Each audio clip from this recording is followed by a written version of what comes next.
Coach, we always enjoy bringing in some of the biggest names in college football media. Another one of your friends from your time in doing this with ESPN and beyond. Holly Rowe joins us, Coach. Yeah, we're really glad to have Holly on. And I told Holly, when she needs to believe me, probably one of the most requested people we've had in the last couple of years. But her schedule's always very difficult, and I hadn't really tried to put the heat on her. But since Georgia's been playing so much and you've been around our kids, it's going to be really good to have you. But I used to know you when you had holes in your shoes, Holly, but now you're so big time, Hall of Fame, everything. No. Really proud of you, and glad to see you. I know you had to go through a lot to get there to Oklahoma City, getting ready for the game. But how's it going out there? Yeah, it's good. It's not every day I come to you live from my rental car, but here we are. But I definitely wanted to make time for you, Coach, because you are one of my dear friends in this profession. And the very first time I ever did a game at Georgia, I was so nervous. I'm meeting you, and it's Georgia between the hedges. And you said, come on, come to dinner with me. And you took me in your car, and we went to this cool, I want to say like the mill. It was like an old wooden building with the mill or something.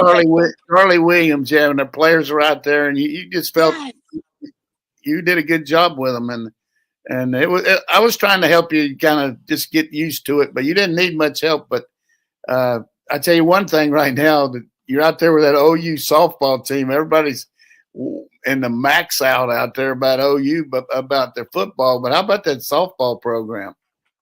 Yeah, I've been really lucky that I have gotten to cover all but one of Patty Gasso's national championships. I have covered four straight that they just won, four straight national championships. And I count her as a close friend. And I'm just incredulous at what she's been able to build here, but what she's been able to sustain. And, it's hard. She has had a team last year that had 10 seniors, and they thought they could just roll up and show up and win a national championship. And it was the hardest year they've had. And they had to find a way and fight back from adversity. And so I'm just proud of her in this program. It's really elite and exceptional. And I just did a big tour of their brand new ballpark and her new statue last time I was in town. So Oklahoma softball is the program. I always say to her, you're the Gino Auriemma of women's softball. Like he is to women's basketball. So it's pretty cool. Yeah, it is. And one more thing, and then we'll get into football. But one of my friends here in Oconee County, his daughter is the top softball player in the state of Georgia. And she has signed with the OU and is going out there to be a catcher for Patty. And one of the things he asked me about said, do you know Holly Rowe? He said, you think you could introduce me to her? So, hey, you're big time here in a lot of ways, but Dr. Wells and his daughter are looking forward to playing for OU. Look her up. I mean, she's the top I just read about her they put out a press release about the signing class because signing day was just last week. And so I definitely have heard her name. And, not to anger the Georgia fans, I just went and toured Georgia's brand new $38 million softball building with Coach Baldwin there. So I love it that the softball is so huge. I just think it's so cool to see people really invest in it and invest in these women. Yeah, it's great. And certainly she's one of 6 of the top 10 players in the country that are going to OU. But forget about that. And Coach Baldwin's doing a good job here.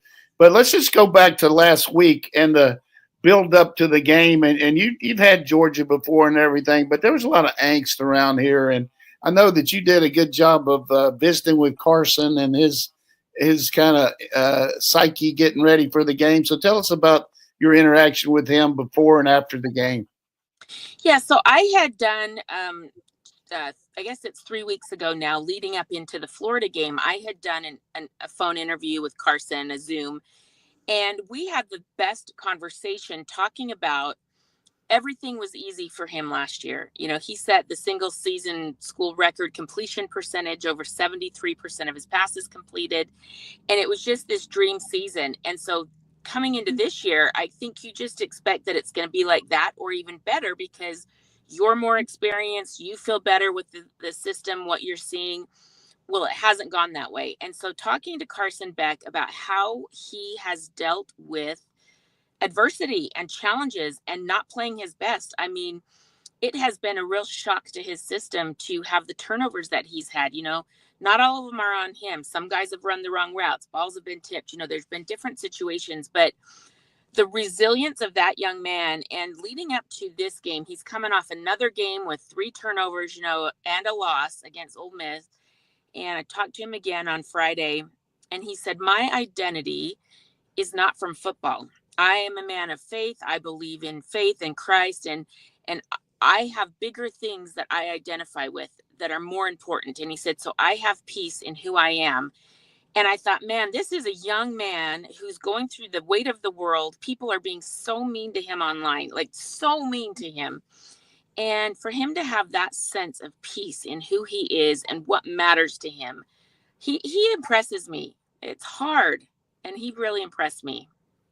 Yeah, it's always good to get this backdoor stuff of, you get a chance to maybe have to talk to people where a lot of times these kids get in front of the press and they don't get to interact, and they've got a lot of trust in you. But just tell us about on the sideline that, you go around all these stadiums. I mean, it's got to be unreal, and you got to get these interviews and all. But how about that atmosphere the other night? Of course, we're Homer, Georgia, and all that, but it had to be among the better ones you've been around. I really think it was the best home atmosphere I've been at all season long. There was this hunger, and they had not played at home for 37 days. Think about that. I think it was the biggest home game of the year. Georgia fans were like ready, expectant. There was anxiety because they had to perform well to keep their playoff hopes alive. Tennessee is a big time opponent that excited people and excited fans. I did see a lot of Tennessee fans there too. So I just thought it was epic. And I saw this thing online from Georgia football, and it was kind of like a drone shot or a satellite shot of the stadium. And it's just, all dark, and this red round shot of the stadium, and like, boom, boom, the speakers going, and then the fireworks shoot off. And it was like the coolest shot. And I just thought, man, if aliens are out there, they're probably like, we don't know what's happening down there, but it looks really awesome. Holly, in your career, you've seen the SEC go from maybe, in college football as a whole, a bit of a regional sport into what it is now and what it is growing into. Why do you think that that's happened, and how have you ingratiated yourself into that? Because I always think of you and Maria Taylor doing your preseason treks around the country. Yeah, I think SEC football has gone from, it's been a process in the late 90s. When conference realignment really happened, it used to be the old Southwest Conference. I felt like had more, street cred, more credibility. That was, the Texas, OU, Arkansas, A&M. And then when that conference splintered, I think that was kind of the start of the SEC really getting the most attention. But really why they've gotten the attention is they win. They have won national championship, Alabama's run, Georgia's recent run.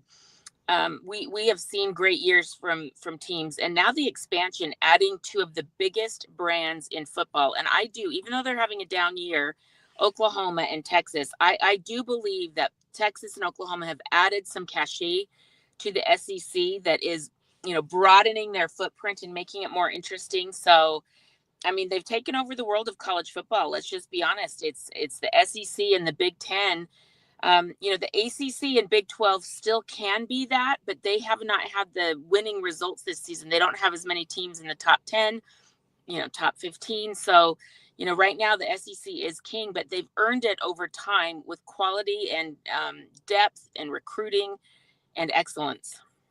Yeah, that's a really good answer there. And I think that the fact that OU and Texas are going to add so much in the other sports, baseball for Texas, gymnastics for OU, and we talked about the softball. But tonight, we're going to have the first the third of many of these selection shows, and you get a chance to be on the inside of a lot of stuff. But you can't be there with the committee. But do you think they're ever going to consider more and talk about strength of schedule, where we're just getting pummeled with our schedule compared to Texas and Indiana and all that? But fortunately, we were able to win last week. But do you think that's going to surface any, Holly? I do. I think behind closed doors, it's definitely surfacing because Georgia's lost 2 games. That's why they're ranked where they are. That's the only reason they're ranked where they are. We just have to be honest about that, because their strength of schedule is first in the country, and it's better than a lot of teams that they're being compared against. I had an opportunity this fall in September. I went down to Dallas and I got to pretend to be a selection committee member. And we went through the whole process. We did the rankings. We pick the top 25, and then you have to whittle it down and get the conference champions and put them in a bracket. It is really challenging. I don't want people to think that they're just twiddling their thumbs and like, oh, yeah, so-and-so looks pretty good. Let's stick them in there. There is so much data and so much information. And you have to really employ the eye test and what you know about football. And yeah, I know what these stats are telling me or what their record's telling me, but I believe this football team is better than this team because of what I've seen on the field. So there's a lot that goes into it. I've had the opportunity to do it and practice it. It's hard. But I do think if Georgia just takes care of business and keeps their blinders on like this, don't worry about what anything else is saying. Don't worry about these ranking shows because they don't matter in the scheme of things. You take care of business and keep winning, you're going to be sitting right where you want because of your strength of schedule. Yeah, I think you're right there. And we got a coach that's going to make sure of that for sure. And going into the each week, it's got to be, you're always looking for that edge to get the right story or get, like you had that interaction with Carson. What's it like covering Georgia behind the scenes, dealing with the coordinators, and, of course, the head man, Kirby Smart? Well, it's really awesome. I feel like, I've known Kirby for a long time, over 20 years, and he's always been really great to me. I do think we have a good relationship. I love his football mind. And what I really like about Kirby Smart is, when I first met him, he's a coordinator. And I have watched him go from being a coordinator to being a leader and a master motivator. I mean, I've watched right before my eyes as he has transformed into one of the greatest leaders and motivators in college football. What he was able to do with their run of championships in a row, that is almost impossible what they have done in recent history. So I've really enjoyed getting to know him. But then I also, Mike Bobo, I've known since he was playing there. So watching him, I had a really cool moment. So I think I did Georgia games when Mike Bobo was a player or just finished playing. Then he was a coordinator. But then I got to do a story on the air this year about his son, Drew Bobo, that's playing there. So it's just been a cool full circle thing because I've known Coach Bobo forever. And then Glenn Schumann, their defensive coordinator, he's been really great with me because I'll have like X and O questions. He will draw stuff up for me. He gives me, sheets that he's written out stuff on, and he really helps me understand what they're doing on defense. So I'm really grateful for Coach Schumann because he takes a lot of time with me to make sure I understand their concepts and their X and O stuff. Yeah, and I remember certainly the fact that you were here. Mike and Coach Bobo and Coach Smart were playing for me that game when we played. I can't remember the guy from BYU that ended up dying, the tight end, was doing the color. Todd Christensen. Yeah, and we played Texas Tech and we won, but you did the game. But I really enjoyed it. A couple years ago, you were here before the TCU game, and we were walking around and you had your notes, and I was giving you a couple little inside skinny things that I'd heard out there, and of course, you were glad to get them, but you probably said, "Well, this old guy's too senile to know what he's doing." But it was fun to walk around with you and see the depth at which you do. You see a lot of the sideline. And I'm not trying to typecast sideline reporters, but I think you really get into the football part as much as you do to the actual, just the colorful stories about the people. And it makes the stories better if you understand the football part. And that's really awesome. And I know Dayne's got so many questions. He's got them stacked up. But I did want to relate that TCU story, though. And I told you we were going to kick them, but I didn't think we were going to beat them that bad. But yeah, that was rough. I knew that was going to be a line of scrimmage game. I didn't know just how bad. That was all about the defensive front. Their offense couldn't do anything, like literally couldn't do anything. So that was a good game for Georgia's defensive front for sure. Holly, I'm always impressed with your questions, how it's evident that you're observant of what's going on around you. I'm thinking of you with George Pickens on the stage after that bowl win, and Georgia players doing, it was a hand signal or a verbal yeet yeet kind of thing, and you just stopped the interview at that moment to ask, what is that? I mean, it felt like such a question you would ask behind the doors, but you did it on the stage publicly for everyone and made a good moment for Georgia. How have you been trained to do that? What do you do to know what to observe and when to bring that in? Yeah, I like to have personality. Like when I was coming up, some of my favorite sideline reporters was Adrian Karsten, and he just had a bigger than life personality, but they were fun. And then Jack Arute, coach, you remember Jack Arute. The thing I loved about Jack Arute is he was just so fun. He would bring humor and life. And so you don't ever want to be that stiff person. Well, what did you see on that play, coach? Or how did this win? You just don't want to be stiff. Sometimes you are because it's a formal situation, but I always want this to be fun. Sports are fun, football's fun. So I want it to be real and to be authentic. So I don't always know why I do what I do. Sometimes stuff just catches your fancy, but another memorable one that you guys won't like is I actually did the Georgia-Texas game where Texas beat Georgia, and people forget a lot of players were sitting out for for Georgia that game. So I always have an asterisk by that loss. But their quarterback gets up and says, "We're back," and you got to roll with these things and make it fun, and so that was interesting. Yeah, that was a tough loss for us, and we certainly should have. Some of the guys could have made it, but you remember it really helped us for the future about how to handle those games. As far as the guys that are going to play, take them. The rest of them, let them hit the road. And Kirby learned that, and it really helped us the next year.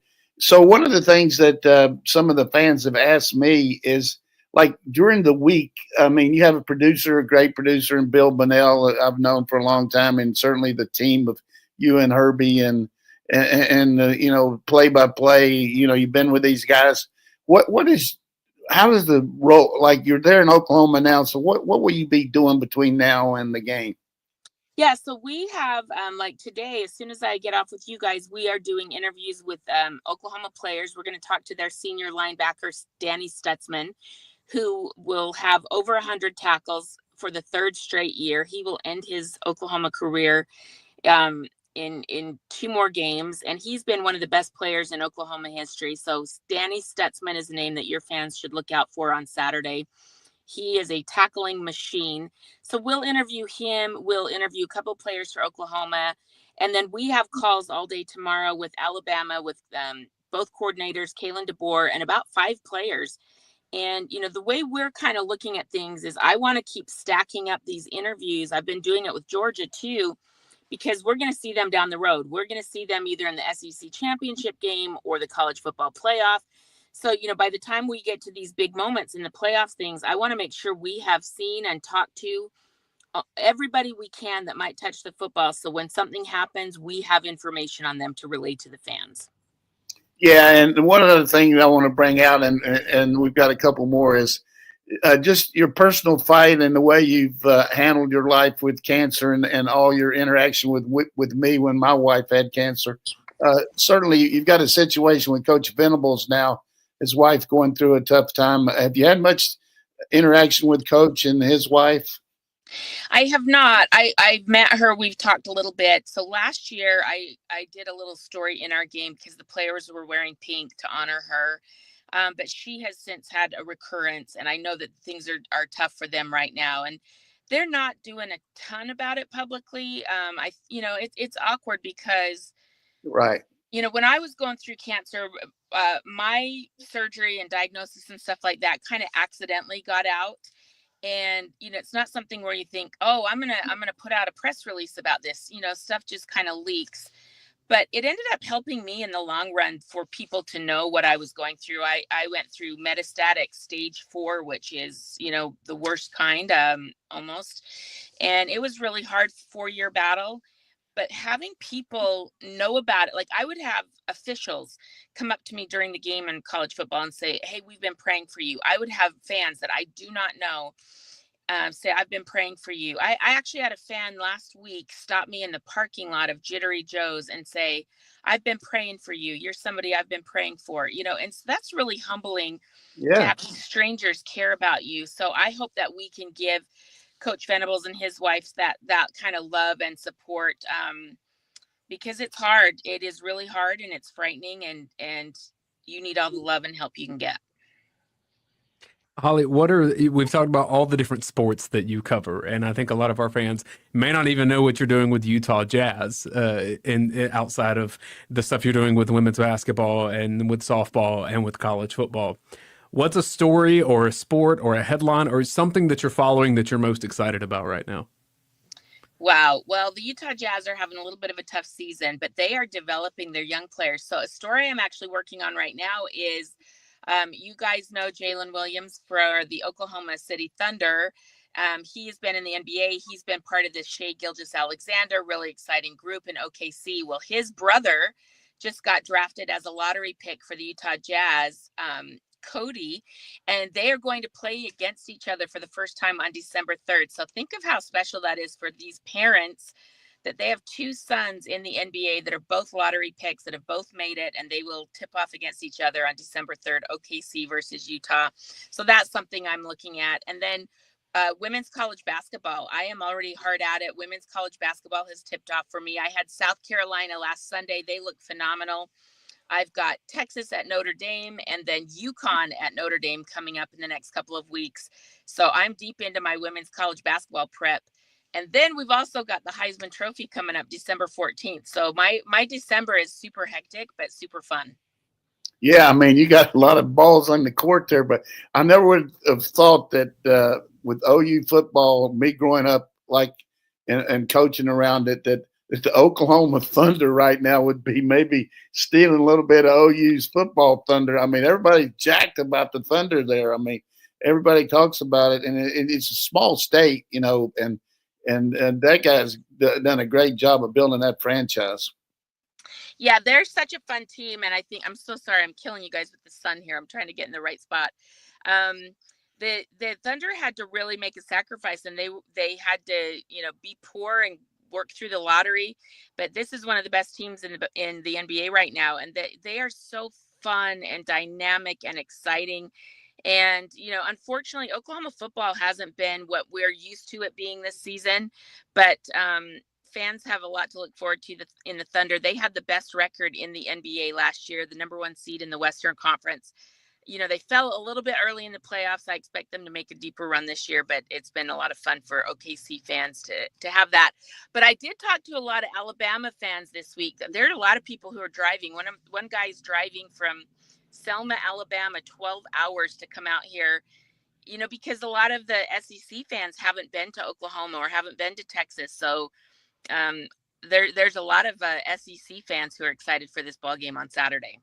Yeah, it's just as Dayne and I were talking, getting ready for this. I mean, prior to the year starting, and we didn't know what Oklahoma was going to be, but Alabama and OU, two of the big names in college football, and to play a home game against them, it's been a big deal out there. So maybe they can find a way, but if they keep handing the ball off, letting Milroe handle the ball, I think it would be tough to beat. But last couple questions here. You've got to change over from Coach Saban to Coach Deboer, and I'm certainly you were dealing with him some when he was at Washington. What's your take on Coach Deboer and how he's done with the Bama program? Yeah. So I'm so sorry, guys. This sun is just killing me. Yeah. I'm trying to find the best place I can be. Don't worry about us. Oh my gosh. Sorry. Okay. I'm gonna stay right here. Coach Deboer, we were really lucky. Our crew got to do, I think, 5 or maybe even 6 Washington games last year. And so we got to be around Coach Deboer. He would stand at practice with me on the sideline for 40 minutes, and we would chat about everything regarding to football, his past. He comes from a tiny school, Sioux Falls, where he won national championships. And I just got to have a great appreciation for Coach Deboer because he's just like a normal guy. He's got an ego in that he knows he's a good football coach, but he doesn't act like that. He's a great guy. And so when he took the Alabama job, one of my first thoughts was, oh boy, I just hope that the Alabama fans are going to give him a chance because they lost 26 players. As soon as Coach Saban said he was retiring, 26 players. And think about this. These are not just any 26.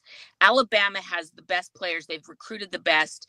And so for Kalen Deboer to come in and have to kind of have roster management that was a challenge, have some injuries early on, they are getting better every week, and they are playing their best football. The game we did at LSU was their best, most complete game of the year. So they'll have their hands full versus Oklahoma, though. This is a team with a lot of pride. They shouldn't overlook Oklahoma because their defense is very, very good. Their offense has struggled, but Alabama's got their hands full.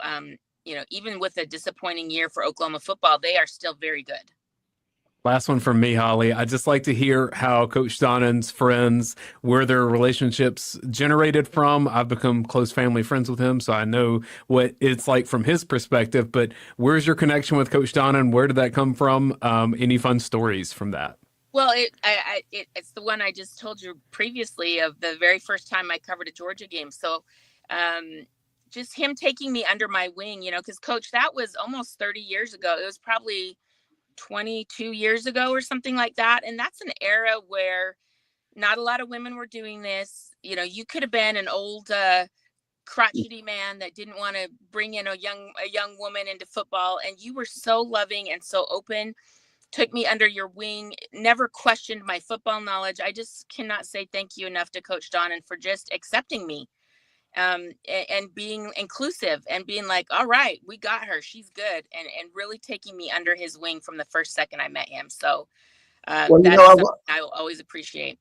They always said I could recognize talent. So I definitely could with you. And there was no question that you had that little sixth sense for, just good people all the way. And followed you just like like Sanford Steve, he was in the radio up there just trying to get started when I was there, and guys in the newsroom. And, it was a little bit different for me getting out of football and then going into ESPN and meeting people there. But it's certainly a good family, and you guys have to work hand in hand, and it's tough putting out a football game, but every week, just tremendous broadcast.